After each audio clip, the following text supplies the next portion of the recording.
बघा, महानगरपालिकेची जी मुदत आहे बॉडीची त्या नगरसेवकांची ती कायद्यानं जी निर्धारित करून दिली होती ती मुदत संपलेली आहे। प्रभाग रचनेवरनं काही बाबी न्यायप्रविष्ट असल्यामुळं निवडणुका होऊ शकलेल्या नाहीत आणि अशा वेळी जे प्रचलित कायदे आहेत, जो प्रचलित नियम आहे त्यानुसार त्या ठिकाणी प्रशासकांची नियुक्ती ही केली जाते। नियमानुसार राज्य सरकारनं या अगोदर जशा पद्धतीने इतर ठिकाणी घेतला निर्णय त्याप्रमाणे महानगरपालिका आयुक्तांनाच त्या ठिकाणी प्रशासक म्हणून नियुक्त केलेला आहे। आता प्रशासक त्या ठिकाणी कार्यभार पाहत असताना प्रशासकांनी कोणते निर्णय घ्यावेत, त्यांना जर योग्य वाटलं की या निर्णय एखादा घेताना राज्य सरकारचं मार्गदर्शन घ्यावं, राज्य सरकारचा सल्ला घ्यावा, ह्या तरतुदी कायद्यामध्येच आहेत। त्यामुळे नियमबाह्य असं कुठलंही काम चाललेलं नाही। उलट जे लोकनियुक्त बॉडी याच्या अगोदरच्या असताना ज्या गोष्टी होऊ शकल्या नाहीत, पहिल्यापासून सगळ्यांचं म्हणणं होतं की डांबरी रस्त्यांना वारंवार खड्डे पडतात, या पावसाळ्यात रस्त्याचे खड्डे मुजवले की पुढच्या पावसाळ्यात परत खड्डे पडतात, तर त्याच्यावरचा एक कायमस्वरूपी इलाज म्हणून हे रस्ते कॉन्क्रीटचे जर केले तर ते खड्डेमुक्त राहतील आणि कॉन्क्रीटच्या रस्त्यांचं आयुष्य हे डांबरी रस्त्यापेक्षा जास्त असतं। त्यामुळे मुंबईकरांच्या हिताच्या दृष्टीनं वाहतूक कोंडी होऊ नये, पावसाळ्यात रस्ते तुंबू नयेत, हे मुंबईकरांचं हित लक्षात घेऊनच महानगरपालिकेच्या प्रशासकांनी हे निर्णय घेतलेत। याच्यामध्ये कुठलाही गैरव्यवहार नाही, याच्यामध्ये कुठल्याही प्रकारची अनियमितता नाही आणि निश्चितपणानं मुंबईकरांच्या हिताचे घेतलेले निर्णय सुद्धा आता जर आदित्य ठाकरे साहेबांना जर ते योग्य वाटत नसतील तर आता मुंबईकरांनी विचार केला पाहिजे की एका बाजूला सुंदर मुंबई, स्वच्छ मुंबई, खड्डेमुक्त मुंबई, एक चांगलं राजधानीचं शहर म्हणून मुंबईचा विकास करण्याचं काम, झपाट्यानं विकास करण्याचं काम, त्याच्यासाठी निधी उपलब्ध करण्याचं काम माननीय शिंदे साहेब आणि माननीय फडणवीस साहेब करत असताना त्याच्यावर सुद्धा आदित्य ठाकरे जर टीका करत असतील तर याचा विचार आता मुंबईकरांनी करणं गरजेचं आहे। मुख्यमंत्री आणि उद्योगमंत्री दावोसमध्ये आहेत, तिथे विरोधक असे आरोप करतात की महाराष्ट्रासाठी काही मिळत नाही आणि महाराष्ट्रातलेच उद्योग गुजरात आणि इतर राज्यांमध्ये चाललेले आहेत, त्यामुळे महाराष्ट्राचं नुकसान होतंय आणि दावोसमधून महाराष्ट्राला काही मिळणार नाही अशी आरोप। विरोधकांना म्हणावं थोडा दम धरा, पहिलाच दिवस दावोसच्या कॉन्फरन्सचा काल झाला, तिथं महाराष्ट्राचं जे दालन आपलं आहे त्याला किती प्रतिसाद चांगला मिळाला याचं ज्वलंत उदाहरण आपण पाहिलं की आज पहिल्या दिवशी जवळपास 45,000 कोटी रुपयांच्या गुंतवणुकीचे सामंजस्य करार महाराष्ट्र सरकारबरोबर महाराष्ट्रासाठी झालेले आहेत। ज्यांनी आता केवळ सांगितलं की महाराष्ट्राला काही मिळत नाही, मला त्यांना सांगायचं थोडं थांबा, पूर्ण दावोसची कॉन्फरन्स पूर्ण होऊ द्यात आणि जेव्हा माननीय मुख्यमंत्री महोदय, उपमुख्यमंत्री महोदय, उद्योगमंत्री महोदय दावोस कॉन्फरन्सचं जी फलश्रुती आहे, राज्याला काय मिळालं हे जेव्हा अधिकृतपणानं CM साहेब सांगतील त्याच्यानंतर तुम्ही बोला ना म्हणावं। आणि राहिला प्रश्न, गेले प्रकल्प गुजरातला म्हणून सारखं सांगायचं, कोणाच्या काळात गेले? आमचं सरकार येऊन इनमीन आता 6 महिने झालेले आहेत। हे प्रकल्प जे गेले इतर राज्यामध्ये याच्यासाठी तुम्ही हाय पॉवर कमिटीच्या बैठका तुमचं सरकार असताना का घेतल्या नाहीत? त्यांना जे रेड कार्पेट वेलकम द्यायला पाहिजे होता, त्याच्या बाबतीतल्या सवलती देण्याचं, त्याच्या बाबतीतलं काही त्यांना मदत करणारं धोरण घेण्यासाठी का तुम्ही बैठका घेतल्या नाहीत? तुमच्या काळात हाय पॉवर कमिटीच्या कधी बैठका झाल्या नाहीत, त्यांना ज्या सवलती द्यायच्या होत्या त्याचे कधी तुम्ही निर्णय घेतले नाहीत। तुम्ही हे सगळे निर्णय होल्डवर ठेवले आणि त्यामुळं तुमच्या ह्या दिरंगाईला, तुमच्या या उशिरा निर्णय घेण्याच्या वृत्तीला कंटाळून हे प्रकल्प काही दिवस वाट बघितली त्यांनी आणि मग ते गेले। आमच्या सरकारला त्याच्यासाठी जबाबदार धरणं योग्य नाही। याच्या बाबतीत उद्योगमंत्री उदय सामंत साहेबांनी याच्या आधीच सांगितलेलं आहे की तुम्ही बैठका घेतल्या नाहीत, तुम्ही त्यांच्याबरोबर चर्चा केली नाही, तुम्ही त्यांना रेड कार्पेट देऊन त्यांना ज्या सवलती द्यायच्या होत्या त्या दिल्या नाहीत आणि त्याला कंटाळून म्हणजे तुम्हीच याला कारणीभूत आहात ह्याचं नाहक खापर आमच्या सरकारवर ही मंडळी फोडतायत, ते चुकीचं आहे। निवडणूक आयोग आज निकाल देण्याची शक्यता आहे। शिवसेना पक्ष, शिवसेना नाव, शिवसेनेचं अधिकृत निवडणूक चिन्ह धनुष्यबाण हे कोणाकडे असेल याचा निकाल येण्याची शक्यता आहे आपली काय? याच्या बाबतीत बघा, आम्ही वेळोवेळी जेव्हा माननीय केंद्रीय निवडणूक आयोगासमोर सुनावण्या झाल्या आमची जी बाळासाहेबांच्या शिवसेनेची जी भूमिका आहे ती आम्ही अधिकृतपणानं लेखी स्वरूपामध्ये त्याला असणाऱ्या सपोर्टिव्ह डॉक्युमेंटच्या माध्यमातून माननीय केंद्रीय निवडणूक आयोगासमोर या ठिकाणी आम्ही दिलेली आहे. मी वेळोवेळी सांगितलेलं आहे, आमदारांच्या मधलं बहुमत बाळासाहेबांच्या शिवसेनेचं आहे, खासदारांच्या मधलं बहुमत बाळासाहेबांच्या शिवसेनेचं आहे, नगरसेवकांच्या मधलं बहुमत बाळासाहेबांच्या शिवसेनेचं आहे, पक्षाच्या जिल्हा प्रमुखांच्या मधलं बहुमत बाळासाहेबांच्या शिवसेनेचं आहे. मग या सगळ्या लोकप्रतिनिधींच्या मधलं बहुमत हे माननीय शिंदे साहेबांच्या नेतृत्वाखाली बाळासाहेबांच्या शिवसेनेकडे आहे. आणि माझं मत आहे की लोकशाहीमध्ये बहुमताला महत्त्व आहे.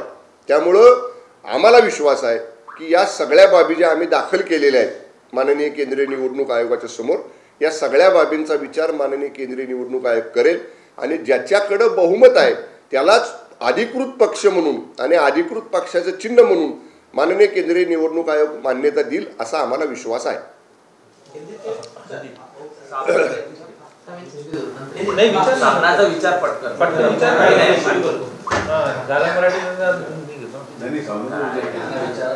काय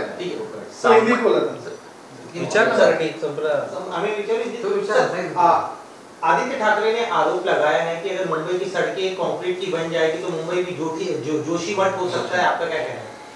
देखिए, मैं बार बार कहता हूँ कि अभी तो प्रशासक है, एडमिनिस्ट्रेटर मुंबई महानगर पालिका में है, और जो कंक्रीट के रोड बनाने का विषय है, आप लोग ने सबने देखा है, हमने भी देखा है कि बार बार पिछले 10-15 साल में हम लोग देख रहे हैं कि जो डामरी रोड है उसके बारे में हर रेनी सीजन के बाद उसका रिपेयर्स किया जाता है और फिर अगली सीजन में फिर से वो रास्ते पे खड्डे आ जाते हैं. तो इसलिए उसका परमानेंट सॉल्यूशन निकालने के लिए अभी कॉरपोरेशन के एडमिनिस्ट्रेटर ने ये डिसीजन लिया है कि यहाँ में कंक्रीट के रोड होने चाहिए. हम सब लोग जानते हैं कि जो अभी के सड़कें हैं उसके बजाय अगर कंक्रीट के रोड बन जाए तो उसका लाइफ भी बढ़ेगा. और जो रेनी सीजन में ट्रैफिक जाम का प्रॉब्लम आता है, रोड पे खड्डे होने की वजह से एक्सीडेंट्स हो जाते हैं, ये सब बातें अवॉइड करने के लिए ये कंक्रीट के रोड बनाने का डिसीजन कॉरपोरेशन के एडमिनिस्ट्रेटर ने लिया है.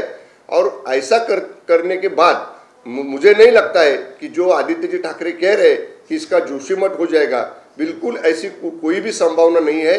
ये पूरा मुंबई का हित ध्यान में रखते हुए ही इधर कंक्रीट के रोड बनाने का फैसला कॉरपोरेशन के कमिश्नर ने लिया है. चुनाव आयोग में आज सुनवाई, क्या उम्मीद कर रहे हैं? काफी लंबी लड़ाई लड़ी आप लोगों ने इसके लिए. देखिए, हम लोग पहले से कह रहे हैं कि बाळासाहेबांची शिवसेना का बहुमत है. हमारे पास एमएलएस का बहुमत है, हमारे पास एमपीज का बहुमत है, हमारे पास कारपोरेटर्स का बहुमत है, जो पार्टी ऑर्गेनाइजर्स के जिला प्रमुख है, उपजिला प्रमुख है, तालुका प्रमुख है, इसमें भी हमारा बहुमत है. और लोकशाही में, पार्लियामेंट्री सिस्टम में जिसके पास मेजॉरिटी होती है उसका ही वो पक्ष में उसका ही महत्व रहता है. और हमने सब हमारे रिटर्न स्टेटमेंट्स, हमारा रिटर्न आर्गूमेंट, हमारे सब सपोर्टिंग एफिडेविट्स, जो भी हमारे कागजात है वो हम सब ने माननीय केंद्रीय निवडणूक आयोग के सामने रखे हैं. और मुझे विश्वास है कि हमारी सब बातें को देखते हुए जिसके पास बहुमत है वो बाळासाहेबांची शिवसेना को ही शिवसेना का धनुष्यबाण और शिवसेना का नाम हमको मिलेगा, ऐसा मुझे विश्वास लगता है. मुख्यमंत्री जी ने आज दावोस से एक अच्छी खबर दी है महाराष्ट्र के लिए, क्या उम्मीद करें निवेश के मामले में? आज देखिए, हमारा गवर्नमेंट अभी 6 महीने पहले ही आया है, और जब से गवर्नमेंट हमारा महाराष्ट्र में आया है तब से शिंदे साहब का, माननीय शिंदे साहब का, माननीय फडणवीस साहब का, हमारे उद्योग मंत्री उदय सामंत साहब का, ये सब लोग का हमारा प्रयास रहा है कि महाराष्ट्र में इंडस्ट्रियल ग्रोथ हो, इंडस्ट्रियल इन्वेस्टमेंट्स आए. इसके लिए ही माननीय सीएम साहब अभी डावोस में है. और आप कल पहला दिन था डावोस के कॉन्फ्रेंस का, और पहले दिन में ही 45,000 करोड़ के एग्रीमेंट्स महाराष्ट्र में इंडस्ट्रियल इन्वेस्टमेंट के लिए हो गए हैं. अभी भी 2 दिन बाकी है. मैं यही कहूँगा कि जब ये डावोस का कॉन्फ्रेंस पूरा हो जाएगा और उसके बाद जब ऑफिशियल डिक्लेरेशन ऑनरेबल सीएम साहब की तरफ से आएगा, तब जो हमने प्रयास किया है, सीएम साहब ने किया है कि 1 लाख 1.25 लाख करोड़ से ज़्यादा का इन्वेस्टमेंट महाराष्ट्र में आए, जरूर हमको इसमें सफलता मिलेगी। लेकिन संजय राउत यही कह रहे हैं इन्वेस्टमेंट तो लाया जा रहा है, लेकिन जो यहाँ के इन्वेस्टमेंट दूसरे सीएम लेके जा रहे हैं उसके बारे में क्या? उसका कारण क्या है? संजय राउत जी ने इसका भी गौर करना चाहिए कि मैं बार बार कह रहा हूँ कि हमारा गवर्नमेंट अभी 6 महीने पहले आया है। जो इन्वेस्टमेंट्स महाराष्ट्र में चले गए, हमारा गवर्नमेंट आने के तुरंत बाद चले गए। ऐसा इन्वेस्टमेंट्स दूसरी स्टेट में जाने का निर्णय 1 महीने में 15 दिन में नहीं होता है। मैं बार बार कह रहा हूँ कि जब उनका गवर्नमेंट था तभी इंडस्ट्रियल इन्वेस्टमेंट्स के लिए जो हाई पावर कमेटी की मीटिंग लेनी चाहिए, वो मीटिंग उनके कार्यकाल में नहीं हुई। जो इंडस्ट्री इन्वेस्टमेंट्स महाराष्ट्र में आना चाहती थी उनके लिए जो रेड कारपेट बिछाना चाहिए था, उनके लिए जो सहूलतियाँ देनी चाहिए थी, उनके लिए जो भी कोई डिसीजन लेना चाहिए था पॉजिटिव अप्रोच लेके, वो उनकी गवर्नमेंट के कार्यकाल में नहीं हुआ।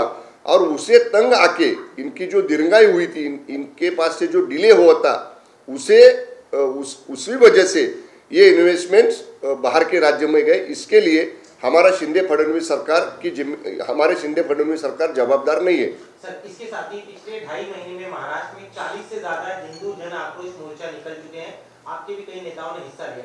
आपको लग रहा है कि महाराष्ट्र में जो जाति में समाज बटा था, वो हिंदुत्व के नाम पर एक आ रहा है, हिंदू समाज एक हो रहा है महाराष्ट्र में? देखिए, हर समाज को अपना संगठन करने का अधिकार है और हर समाज को अपनी जो उनकी जो राइट्स है, उनके जो अधिकार है, उसका संरक्षण करने के लिए इकट्ठा आने का अधिकार सभी समाज को है।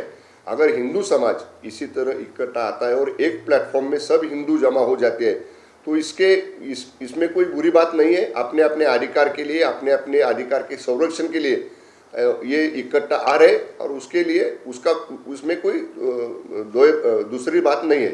जाति की राजनीति अब खत्म होगी, हिंदुत्व की बात हमेशा से आप लोग करते आए हैं, अब हिंदुत्व के नहीं, देखिए, हिंदू समाज तो इकट्ठा होता ही है जब भी कोई इशू सामने आता है या कोई इनजस्टिस होता है हिंदू समाज के ऊपर, तो पूरे महाराष्ट्र का, पूरे देश का हिंदू समाज एक जगह आता है और उसके खिलाफ आवाज उठाता है अपने अधिकार के लिए, अपने राइट्स के लिए। अगर ये सब लोग, हम लोग इकट्ठा आते हैं और इकट्ठा आके अपने आवाज सरकार के सामने रखते हैं तो इसमें कोई बुरी बात नहीं है। एक सवाल ये है, देखा गया है कि एक बार फिर अफजल गुरु की जो तस्वीरें हैं लोग लेके सड़कों पर उतरे और उसे लेकर कहीं ना कहीं मामला भी दर्ज किया गया, लेकिन ये जो बार बार इस चीजें हो रही है किस तरह से देखते हैं? कहाँ हुआ है? वाशिम में। वाशिम, ओके। मुझे ये वाशिम के इंसिडेंट्स का मुझे मालूम नहीं है। मैं आज ही वहाँ के कलेक्टर से और एसपी से बात करूँगा। अगर अफजल गुरु जैसे जो राष्ट्रद्रोही, राज्यद्रोही लोग हैं, उनकी तस्वीर सामने लेके अगर कोई औरंगजेब अच्छा, आप अफजल गुरु बोले ना? अच्छा, तो आपने अफजल गुरु का नाम लिया इसलिए मैंने बताया। मुझे ये मालूम नहीं है। मैं इसके बारे में जिलाधिकारी और एसपी के साथ बात करके जो भी इंसिडेंस हुआ है उसमें अगर कोई दो समाज में तनाव खड़ा होता है तो ऐसा न हो, इसके लिए जो भी खबरदारी लेनी चाहिए वो लेने के लिए जरूर मैं कलेक्टर और एसपी से बात करूंगा। सर, खासदार संजय राऊत हे जम्मू काश्मीर येथे भारत जोडो यात्रेमध्ये काँग्रेसचे नेते राहुल गांधी यांच्यासोबत आपली काय प्रतिक्रिया? हे वेळोवेळी आम्ही सांगितले, दोन बाजूनं दोघांचा आधार आहे ठाकरे सेनेला। एका बाजूनं राष्ट्रवादीचा आधार आहे आणि दुसऱ्या बाजूला काँग्रेसचा आधार आहे। जी आपली घरातली माणसं होती, ज्यांनी कष्ट करून, गुन्हे अंगावर घेऊन, जेल भोगून, ज्यांनी महाराष्ट्रामध्ये, देशामध्ये शिवसेना वाढवली, अशा सगळ्या जुन्या जाणत्या निष्ठावान लोकांना ज्यांचा त्याग होता त्यांना बाहेर काढलं, त्यांना अपमान त्यांचा आमच्यासारख्या लोकांचा केला। आणि मग आता आपली माणसं बाजूला गेल्यानंतर कोणाचा तरी आधार शोधतायत राऊत आणि त्या आधार शोधायसाठीच ते एका बाजूला काँग्रेसला घेत आहेत, एका बाजूला राष्ट्रवादीला घेत आहेत।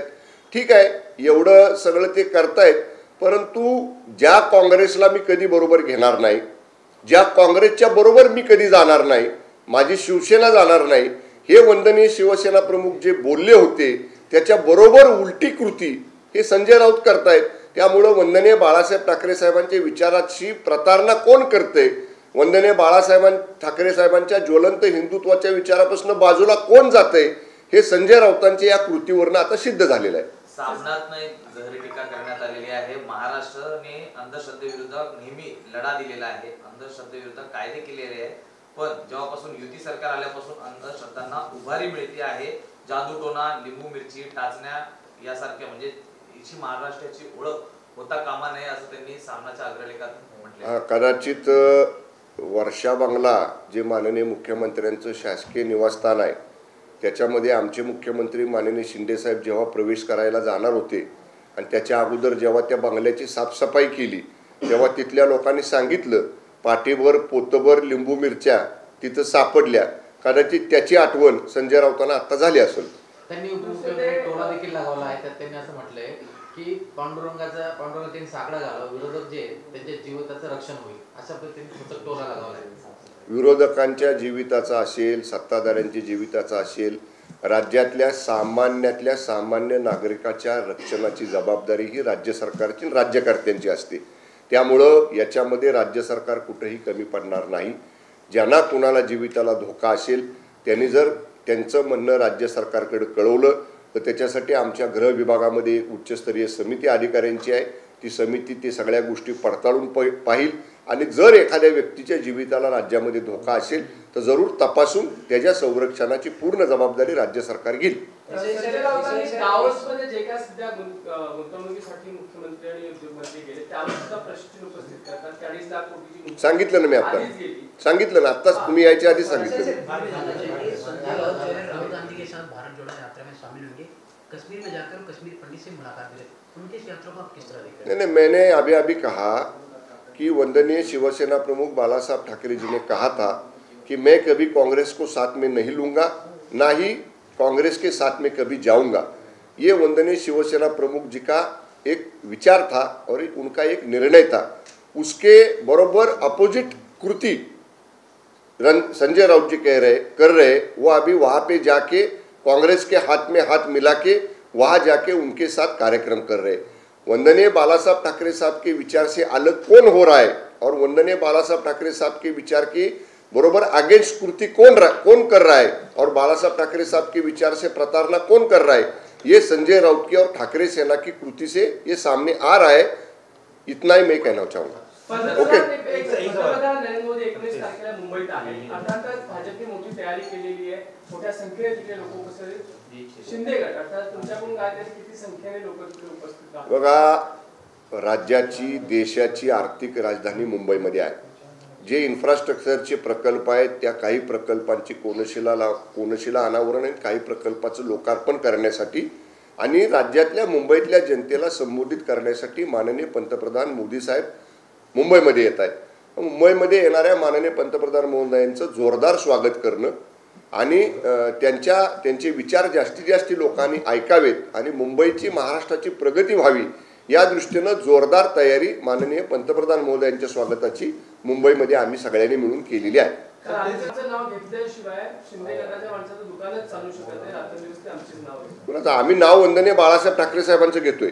आम्ही वेळोवेळी सांगितले आदित्यजींना सुद्धा की वंदनीय बाळासाहेब ठाकरेंना ठाकरे परिवारापुरतं मर्यादित ठेवू नका.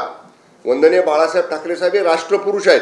वंदनीय बाळासाहेब ठाकरे साहेब एक संपूर्ण हिंदुस्थानाच्या हिंदू जनांचे एक श्रद्धास्थान आहेत, आधारस्तंभ आहेत आणि असं असताना त्यांना फक्त ठाकरे परिवारानेच त्यांचं नाव घ्यावं अशी संकुचित वृत्ती ही आदित्य ठाकरेंची. आणि त्यांनी किती जरी म्हटलं की बाळासाहेब ठाकरे साहेबांचं नाव घेऊ नका, आमच्या हृदयामध्ये वंदनीय बाळासाहेब ठाकरे साहेब आहेत. त्यांनी आम्हाला घडवले, त्यांनी आम्हाला ज्वलंत हिंदुत्वाचे विचार दिलेत. त्यामुळे आम्ही जोपर्यंत आहोत तोपर्यंत आम्ही वंदनीय शिवसेना प्रमुख बाळासाहेब ठाकरे साहेबांचं नाव घेणारच.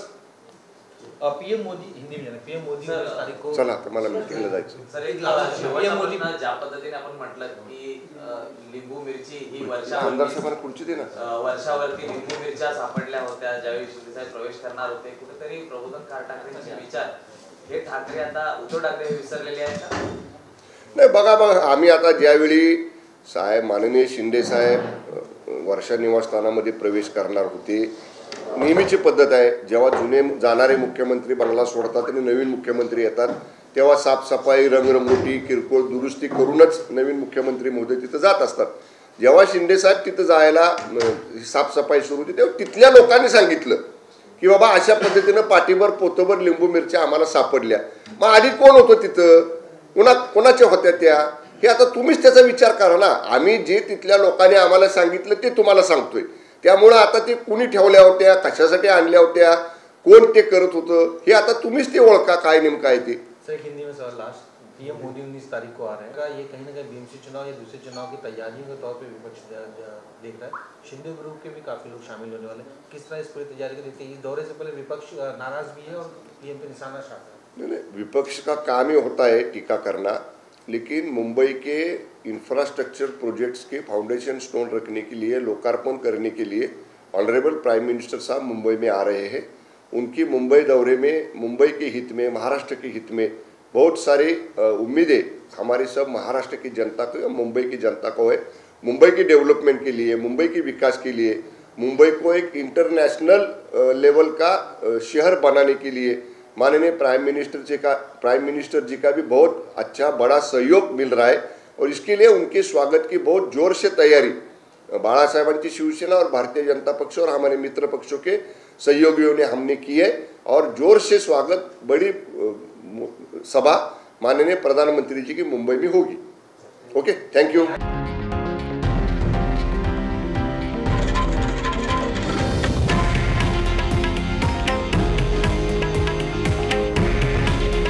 हे आहे देशातील नंबर 1 न्यूज नेटवर्क आणि आपण पाहत आहात TV9 मराठी।